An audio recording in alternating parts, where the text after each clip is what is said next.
My dears, Anju miss ആണ്. നിങ്ങൾക്ക് topper ആവാനുള്ള കുറച്ച് സീക്രട്ടുകളുമായിട്ടാണ് മിസ് ഇപ്പം വന്നിരിക്കുന്നത്. അപ്പോൾ നിങ്ങളെ ക്ലാസ്സിലെ ടോപ്പേഴ്സ് ഇല്ലേ, അവർ നിങ്ങളെക്കാൾ സ്മാർട്ടൊന്നുമല്ല, അവരും നിങ്ങളെപ്പോലെയൊക്കെ തന്നെയാണ്. പക്ഷേ അവർ പഠിക്കുന്ന രീതിയിൽ കുറച്ച് വ്യത്യാസമുണ്ട്. അവർ കുറച്ചും കൂടെ സ്മാർട്ടായിട്ടാണ് പഠിക്കുന്നത്. അപ്പോൾ നമ്മൾ എന്ത് ചെയ്യുക, ഇനി തൊട്ട് സ്മാർട്ടായിട്ട് പഠിച്ചു കഴിഞ്ഞാൽ നമുക്ക് ലൈഫിലും സ്കൂളിലും ക്ലാസ്സിലും ഒക്കെ നമുക്ക് എന്ത് ചെയ്യാനാവും, ടോപ്പറായിട്ട് മാറാനായിട്ട് സാധിക്കും. ഓക്കെ ആണല്ലോ. അപ്പോൾ മക്കളെ, നമ്മളെ മെയിൻ പ്രശ്നം എന്താണെന്നറിയോ, നമുക്ക് പഠിക്കാനിരിക്കുക എന്നുള്ളതാണ് മെയിൻ പ്രശ്നം. നമ്മൾ എന്ത് കരുതും, കുറച്ചും കൂടെ കഴിഞ്ഞിട്ട് പഠിക്കാം, അല്ല ഇപ്പം പഠിക്കേണ്ട, കുറച്ചും കൂടെ കഴിഞ്ഞ് ഫുഡൊക്കെ കഴിച്ച് കുറച്ചും കൂടെ കഴിയട്ടെ. അങ്ങനെ നമ്മൾ എന്ത് ചെയ്യും, പ്രൊക്രാസ്റ്റിനേഷൻ ചെയ്യും, നീട്ടി വെക്കാൻ തുടങ്ങും. അതിന് പകരം നിങ്ങൾ എന്ത് ചെയ്യുക, ഇനി തൊട്ട് ഒരു 2 മിനിറ്റ് ഞാൻ പഠിക്കാനിരിക്കട്ടെ, ഒരു 2 മിനിറ്റ് അത്രേ പഠിക്കുള്ളൂ എന്ന് കരുതി പുസ്തകത്തിന് മുന്നിൽ പോയിട്ട് നിങ്ങളുടെ സ്റ്റഡി ടേബിളിൽ പോയിട്ട് നിങ്ങൾ പഠിക്കാനായിട്ട് ഇരിക്കുക. അപ്പോൾ ആ 2 മിനിറ്റ് നിങ്ങൾ പോലും അറിയാതെ നീണ്ടു പോകും. അതൊരു അരമണിക്കൂറാവാം, ചിലപ്പോൾ 1 മണിക്കൂറാവാം. അപ്പോൾ നമുക്ക് പഠിക്കാനിരിക്കുക എന്നുള്ളതാണ് ഇമ്പോർട്ടൻറ്റ്. അതിന് നമ്മൾ ഫസ്റ്റ് എന്ത് ചെയ്യുക, ഒരു 2 മിനിറ്റ് ഞാനൊന്ന് പഠിച്ചു നോക്കട്ടെ എന്ന് കരുതുക. ഓക്കെ ആണല്ലോ. ഇനി രണ്ടാമത്തത് ഒരു കാര്യം പറഞ്ഞുതരാം. നമുക്ക് ഒരുപാട് ടെക്നിക്കുകളുണ്ട് പഠിക്കാനായിട്ട്. പോമഡോറോ ടെക്നിക്, ഫെയ്മാൻ ടെക്നിക്, അങ്ങനെ ഒരുപാട് ടെക്നിക്കുകൾ നമുക്ക് ഇപ്പം പഠിക്കാനായിട്ടുണ്ട്. അതിലേതെങ്കിലും ഒരു ടെക്നിക്ക് നിങ്ങൾക്ക് ഫോളോ ചെയ്യാനായിട്ട് പറ്റും. അപ്പം മിസ് ഇപ്പോൾ ഒരു ടെക്നിക്ക് പറഞ്ഞുതരാം. നിങ്ങൾ എന്ത് ചെയ്യുക, ഒരു 25 മിനിറ്റ് പഠിക്കുക, എന്നിട്ടൊരു 5 മിനിറ്റ്സ് ബ്രേക്ക് എടുക്കുക. 25 മിനിറ്റ് പഠിച്ചിട്ട് ഒരു 5 മിനിറ്റ് ബ്രേക്ക് എടുക്കുക. അപ്പോൾ ഇതിൽ പ്രത്യേകം ശ്രദ്ധിക്കേണ്ടത് എന്താണെന്ന് വെച്ചാൽ, ഈ 5 മിനിറ്റ് ബ്രേക്ക് എടുക്കുമ്പം നമ്മൾ എന്താ ചെയ്യുക, സ്വാഭാവികമായിട്ടും നമ്മൾ ഫോൺ എടുക്കും. ഫോണിൽ എന്ത് സ്ക്രോൾ ചെയ്യും, റീൽസ്, ഇൻസ്റ്റഗ്രാമിൽ റീൽസ് അല്ലെങ്കിൽ ഷോർട്സ്, അങ്ങനെ സ്ക്രോൾ ചെയ്യാനായിട്ട് പോകരുത്. അപ്പം നമ്മൾ പോലും അറിയാതെ ഈ 5 മിനിറ്റ് നീണ്ടു പോവുകയും ചെയ്യും. ഈ 5 മിനിറ്റിൻ്റെ ബ്രേക്ക് കഴിഞ്ഞ് നമ്മൾ വീണ്ടും പഠിക്കാനിരിക്കുമ്പം നമുക്കതൊരു ബോറടിയാവും. കാരണം ഇതിനേക്കാളും നമുക്ക് ഇൻട്രസ്റ്റിംഗ് ആയിട്ടുള്ള കാര്യം നമ്മൾ ഫോണിൽ നോക്കുമ്പോൾ കിട്ടുന്നുണ്ട്. ഫോണിൽ എന്താ, റീൽസൊക്കെ കാണുമ്പോൾ നല്ല രസമല്ലേ, ഭയങ്കര രസമാണ്. അപ്പം നമുക്ക് പിന്നെ പഠിക്കാനിരിക്കുമ്പോൾ അതൊരു മടുപ്പായിട്ട് മാറും.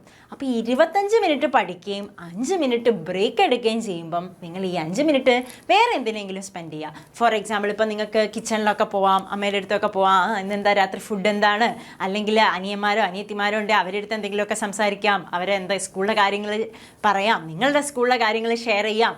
അങ്ങനെ വേറെ എന്തെങ്കിലും ആയിട്ട് ഈ 5 മിനിറ്റ് മാറ്റി വെക്കുക. ഓക്കെ ആണല്ലോ. അടുത്തത് എന്താണെന്ന് വെച്ചാൽ, ഈ പഠിക്കുന്ന കാര്യം, പഠിച്ചു കഴിഞ്ഞ കാര്യം ഉണ്ടാവില്ലേ, അത് നിങ്ങൾ സാധാരണ എല്ലാവരും ചെയ്യുക. പഠിച്ചു കഴിഞ്ഞ കാര്യം വീണ്ടും അത് ഓർക്കാൻ വേണ്ടിയിട്ട്, പെൻ്റെ താഴെ പോയി സാരമില്ല, പഠിച്ച കാര്യം നമ്മൾ വീണ്ടും റിവൈൻഡ് ചെയ്യാനായിട്ട് നമ്മൾ എന്ത് ചെയ്യും, നമ്മൾ വീണ്ടും ഇങ്ങനെ ബൈ ഹാർട്ട് ചെയ്തുകൊണ്ടേ ഇരിക്കും. അങ്ങനെ ചെയ്യേണ്ട, അത് നല്ലതല്ല എന്നല്ല പറയുന്നത്. അതിന് പകരം നിങ്ങൾ എന്ത് ചെയ്യുക, ആക്റ്റീവ് റീകോൾ ചെയ്യുക. ആക്റ്റീവ് റീകോൾ എന്ന് പറഞ്ഞാൽ, പഠിച്ചു കഴിഞ്ഞാൽ ആ പുസ്തകം അടച്ചു വെച്ചിട്ട് നിങ്ങളൊന്നിങ്ങനെ മനസ്സിലിങ്ങനെ എന്തൊക്കെയാണ് പഠിച്ചത്, എന്തൊക്കെയാണ് അത് നിങ്ങൾ സ്വയം നിങ്ങൾക്ക് പറയാൻ പറ്റുന്നുണ്ടോ, നിങ്ങൾ പഠിച്ച ടോപ്പിക്ക് നിങ്ങളെ മനസ്സിലുണ്ടോ എന്ന് നിങ്ങൾ സ്വയം മനസ്സിലിങ്ങനെ പറഞ്ഞു നോക്കുക. ഓക്കെ, അതാണ് നമ്മൾ ഫോളോ ചെയ്യേണ്ടത്. ഇതാണ് നമ്മൾ അധിക ടോപ്പേഴ്സും ഫോളോ ചെയ്യുന്ന കാര്യം. പിന്നീട് അടുത്ത കാര്യം എന്താണെന്ന് വെച്ചാൽ, നമ്മൾ പഠിക്കുമ്പം നമ്മളെപ്പോഴും പഠിക്കാനിരിക്കുന്ന ടൈമിൽ ഫസ്റ്റ് തന്നെ നമ്മൾ എന്ത് ചെയ്യും, നമ്മൾക്ക് ഡിഫിക്കൽട്ടായിട്ടുള്ള സബ്ജക്റ്റ് അങ്ങോട്ട് മാറ്റി വെക്കും. അത് ഡിഫിക്കൽട്ട്, അത് ലാസ്റ്റ് പഠിക്കാമെന്ന് കരുതിയിട്ട് അങ്ങോട്ട് മാറ്റി വെക്കും പലരും. പക്ഷേ ടോപ്പേഴ്സ് അങ്ങനെയല്ല ചെയ്യുക. അവർ ഏറ്റവും ഇമ്പോർട്ടൻസ് ഫസ്റ്റ് കൊടുക്കുക. അവർക്ക് ഏത് സബ്ജക്റ്റാണോ ഡിഫിക്കൽട്ടായിട്ടുള്ളത് ആ സബ്ജക്റ്റാണ് അവർ ആദ്യം പഠിക്കുക.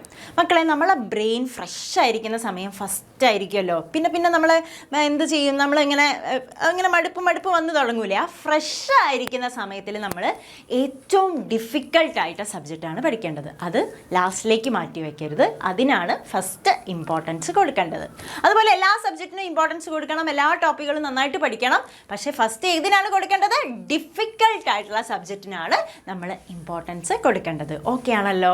പിന്നെ നമ്മൾ പഠിച്ച കാര്യങ്ങൾ നിങ്ങൾ എന്ത് ചെയ്യുക, പുസ്തകമൊക്കെ പഠിച്ചു കഴിഞ്ഞിട്ട് പുസ്തകമൊക്കെ അടച്ചു വെച്ചിട്ട് ഒരു കുട്ടിക്ക് പറഞ്ഞു കൊടുക്കുന്ന പോലെ, ഒരു കുട്ടിക്ക് പറഞ്ഞു കൊടുക്കുമ്പോൾ എങ്ങനെയാണ്, നമ്മൾ സിമ്പിളായിട്ടല്ലേ ആ കുട്ടിക്ക് പറഞ്ഞു കൊടുക്കുക.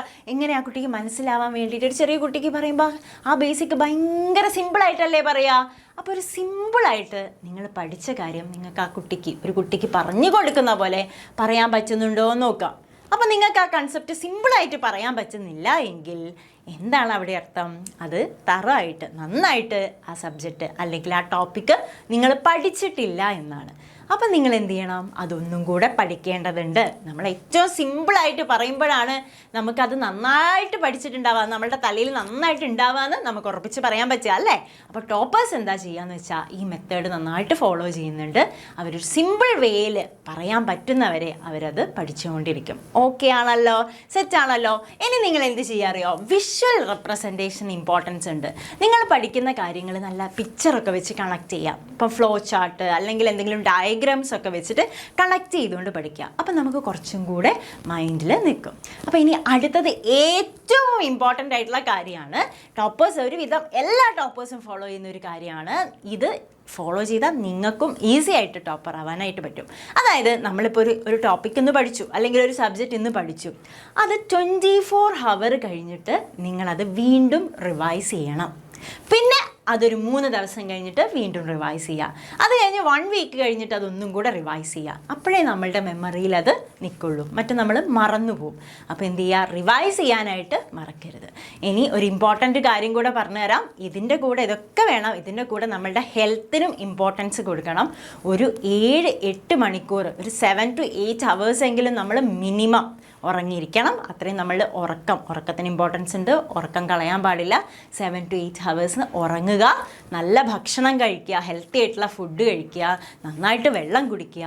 അപ്പോൾ അടിപൊളിയായിട്ട് നമുക്കും ഇനി എന്താവാനായിട്ട് പറ്റും? ടോപ്പേഴ്സ് ആവാനായിട്ട് പറ്റും. അപ്പോൾ ഇന്ന് തൊട്ട് എൻ്റെ മക്കളും ഇതേപോലെ ടോപ്പേഴ്സ് ഫോളോ ചെയ്യുന്ന ഈ രീതികളൊക്കെ ഒന്ന് ഫോളോ ചെയ്ത് കഴിഞ്ഞാൽ നിങ്ങൾക്കും ഈസി ആയിട്ട് ഇനി ടോപ്പർ ആവാനായിട്ട് കഴിയും.